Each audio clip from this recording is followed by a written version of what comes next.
Andrew here. Yeah, that Andrew Carnegie. You know, the steel guy turned philanthropist. But before I was handing out libraries and such, I was just a guy with a wife who, well, turned out to be something else entirely. We'd been married for what felt like forever, years filled with big plans and even bigger dreams. I always thought we were on the same page. She had this sharp tongue, sure, but I figured that was just her fiery spirit. I mean, every marriage has its quirks, right? But about 6 months ago, things started to shift. Small stuff at first, she'd snap at me for no reason, get defensive if I asked simple questions, and suddenly she was too busy for dinners we'd planned for weeks. I shrugged it off at first, told myself I was just imagining things. After all, she's always been a bit dramatic. Still, I couldn't shake the feeling that something was off. The late-night business meetings that never added up, the mysterious phone calls she'd take in another room. I wasn't the jealous type, but my gut was screaming something was wrong. And that's where it all started, the slow unraveling of the woman I thought I knew. So, fast forward a couple of weeks after I started noticing the weirdness.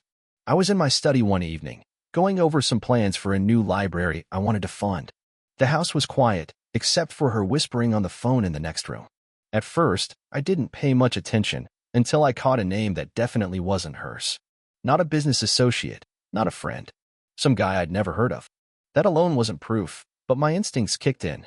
I started paying more attention, the sudden change in her texting habits, deleting messages before I could see them, shutting down when I asked who she was talking to.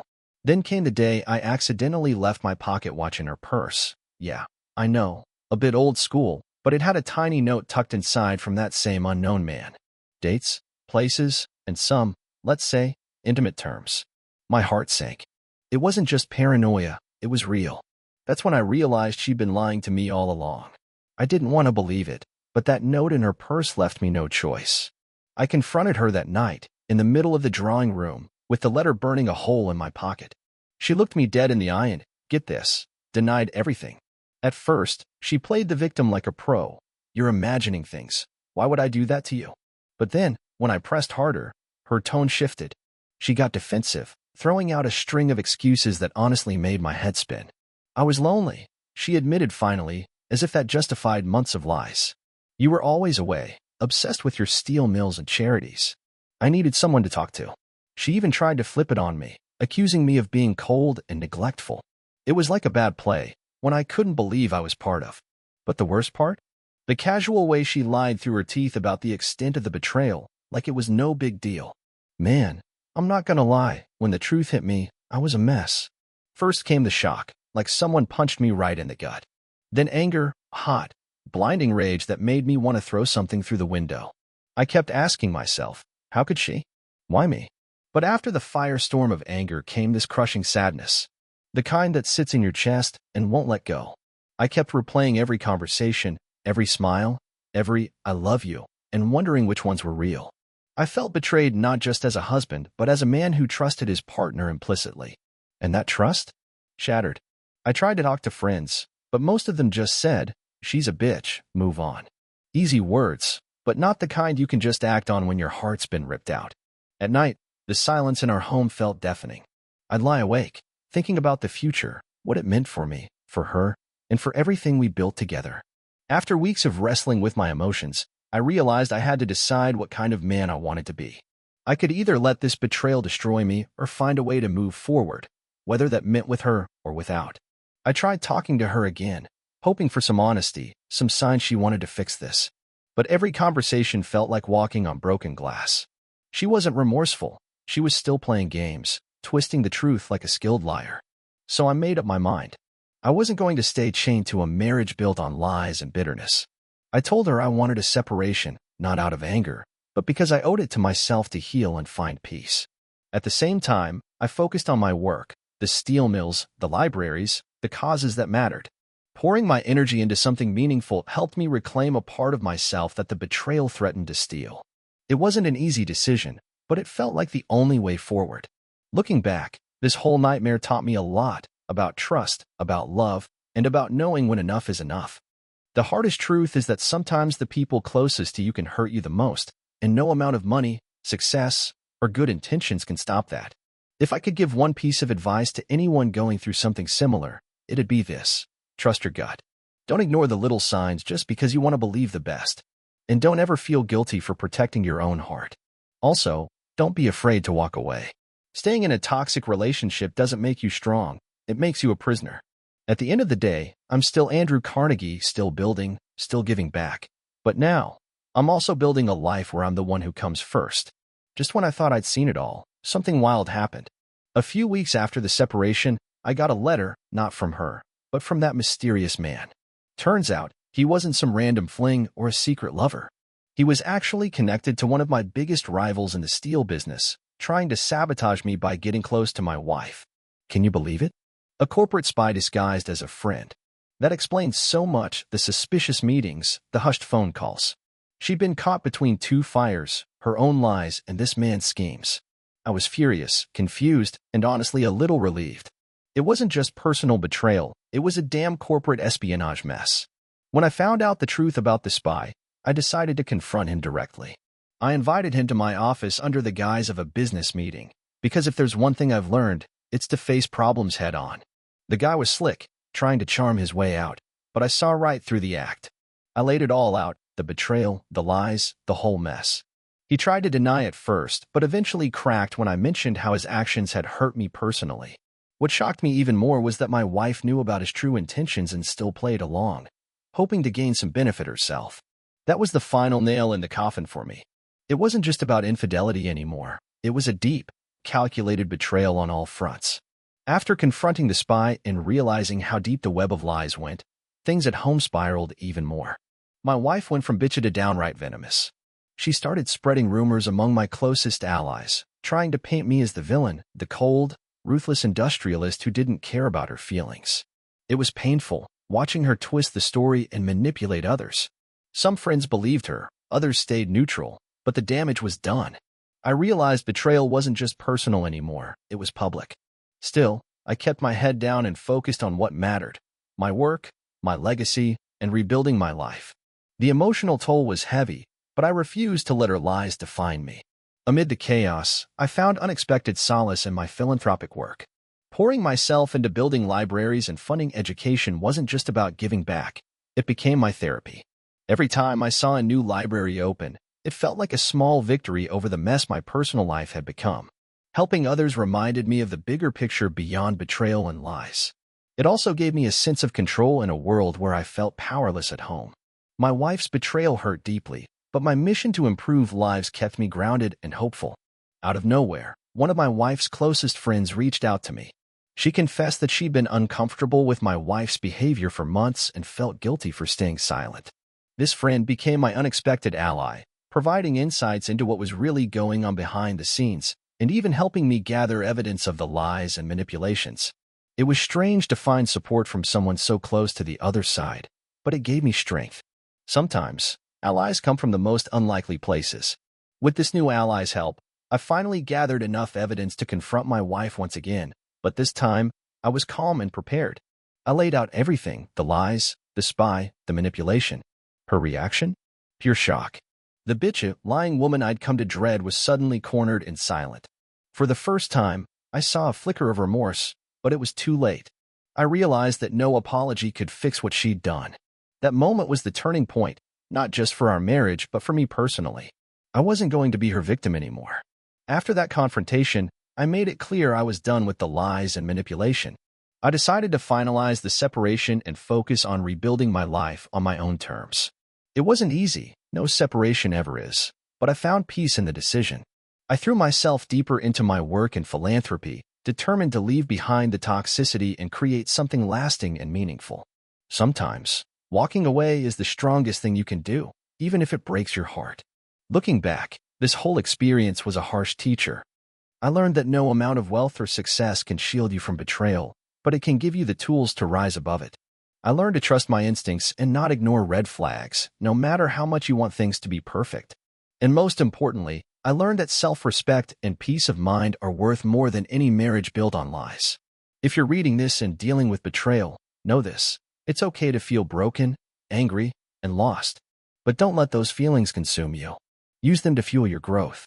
Remember, you deserve honesty, respect, and love, not manipulation and lies. Don't be afraid to walk away if it means saving yourself. Life is too short to live trapped in a relationship that drains your soul. As for me, I'm still building my legacy, one library, one community at a time.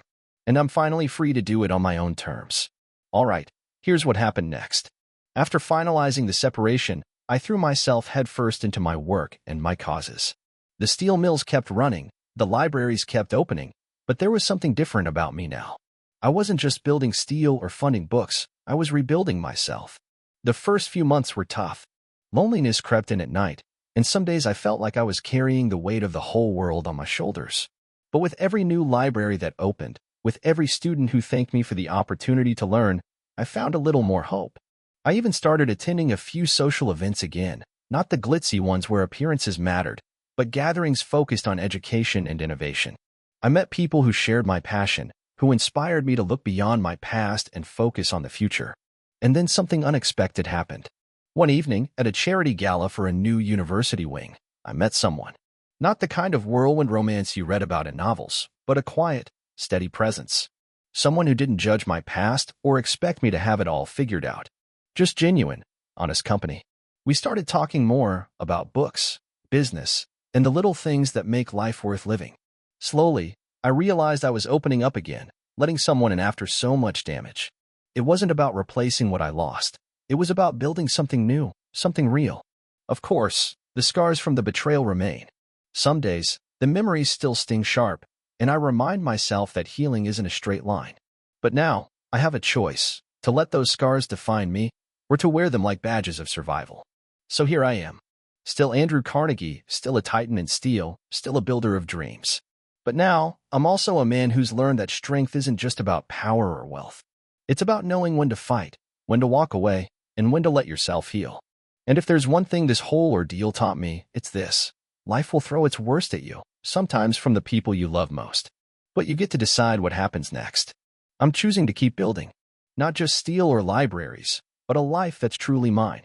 After that new chapter began, I realized I needed to address some unfinished business, both personal and professional. The betrayal wasn't just a wound to my heart. It had ripples through my business and reputation, thanks to my ex-wife's rumors and that spy's sabotage attempts. I doubled down on securing my steel empire. I brought in trusted advisors, tightened security, and launched a series of innovations that put my mills ahead of the competition. I wasn't just defending what I built, I was growing it stronger than ever.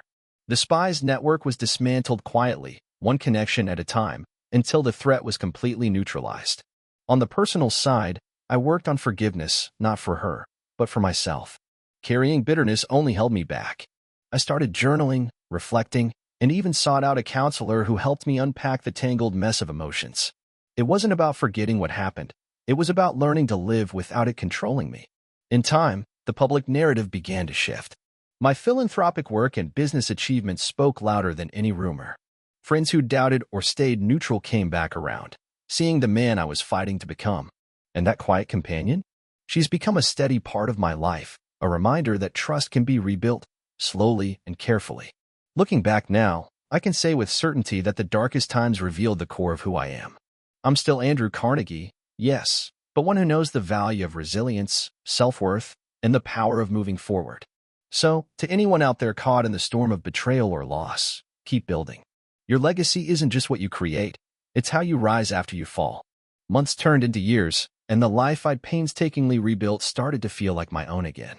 The steel mills thrived, and the libraries I helped fund became pillars in communities across the country. But more importantly, I found peace in the balance between work and personal happiness. That steady companion, over time, she and I grew close, not rushed, but genuine. She wasn't interested in my past dramas or my wealth. She cared about the man I was becoming. We shared quiet dinners, long talks about dreams and fears, and even occasional walks through the parks where I'd once taken my wife. Except now, those walks felt lighter, filled with hope instead of dread. I also learned to trust again, not just others, but myself. Trusting my judgment, my instincts, and my heart. It wasn't easy, and sometimes old wounds threatened to reopen, but I met those moments with honesty and courage. One thing I never forgot was the lesson betrayal taught me. That people aren't always what they seem, and that sometimes the greatest strength lies in knowing when to let go. Eventually, I found myself giving talks, not just about business or philanthropy, but about resilience, healing, and the importance of self-respect. I wanted others to know that even in the face of the deepest pain, you could still build a future worth fighting for. And as for my ex-wife, she faded into the background of my story, a painful chapter, but no longer the whole book. Now, standing here years later, I'm still Andrew Carnegie, a man who's made mistakes, faced betrayals, and found a way to rise above them. Building steel, building libraries, and building a life that finally feels like home. The end?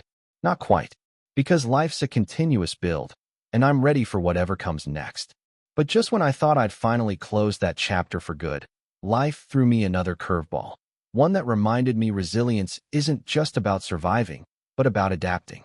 One chilly autumn afternoon, I received an unexpected visitor at my office. A young woman, smartly dressed, with a determined look in her eyes. She introduced herself as Clara, a historian working on a project about the rise of American industry and philanthropy. She'd been digging through archives and stumbled on some letters and documents connected to my life, both the triumphs and the betrayals. She wanted to interview me, not just as the Andrew Carnegie the world knew, but as the man behind the headlines. At first, I was hesitant. My private life was something I'd kept tightly sealed, a wound I wasn't ready to reopen. But something about Clara's sincerity made me reconsider. Maybe it was time to share the real story, not just the polished version, but the messy, painful, and ultimately human one. Over weeks of conversations, I found myself opening up more than I expected. I spoke about love, loss, betrayal, and redemption. About how building an empire meant little without building a life worth living. And as Clara pieced together my story, I realized that my journey wasn't just mine. It was a reflection of so many who struggle behind closed doors. People trying to hold on to hope when the world feels like it's falling apart. That project became more than a historical record. It became a testament to the power of resilience, the importance of truth, and the courage to rebuild, not just steel mills or libraries, but hearts and lives. So yeah, Andrew Carnegie, the steel magnate and philanthropist, still standing, still building. But now, with a story that's raw, real, and maybe, just maybe, capable of helping others find their own strength when they need it most. As Clara's project gained momentum, something unexpected happened. People started reaching out. Letters, messages, and visits from folks who had faced their own betrayals and setbacks. They didn't want business advice or philanthropy tips. They wanted to hear how to pick themselves up when life knocked them down. Hearing their stories reminded me of something I'd almost forgotten, that no matter how powerful or wealthy you become, the core struggles of human connection, trust, and heartbreak are universal. One day, a letter arrived from a young man in a small town who'd just lost his family in a fire. He wrote about feeling utterly broken, unsure if he could ever rebuild.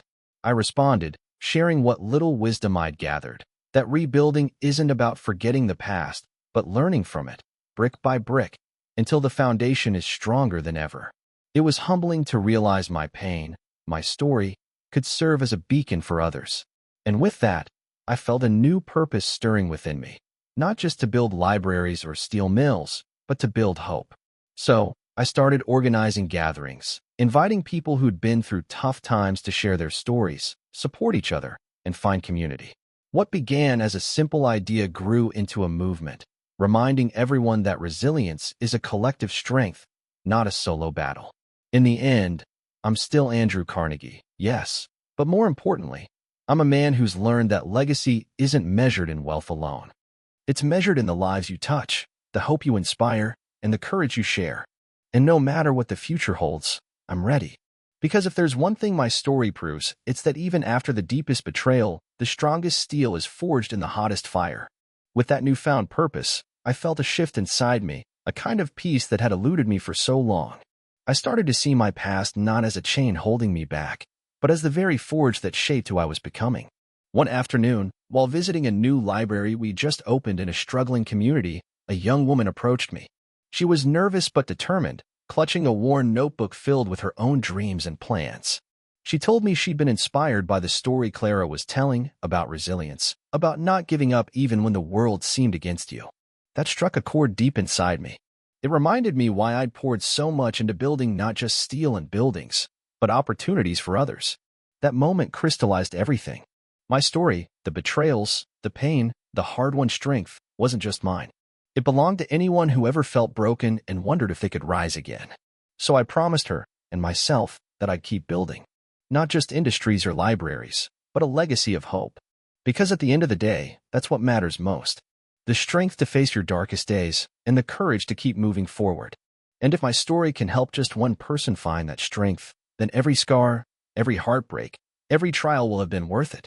In the months that followed, I found myself more connected than ever, not just to the communities I served, but to a deeper part of myself.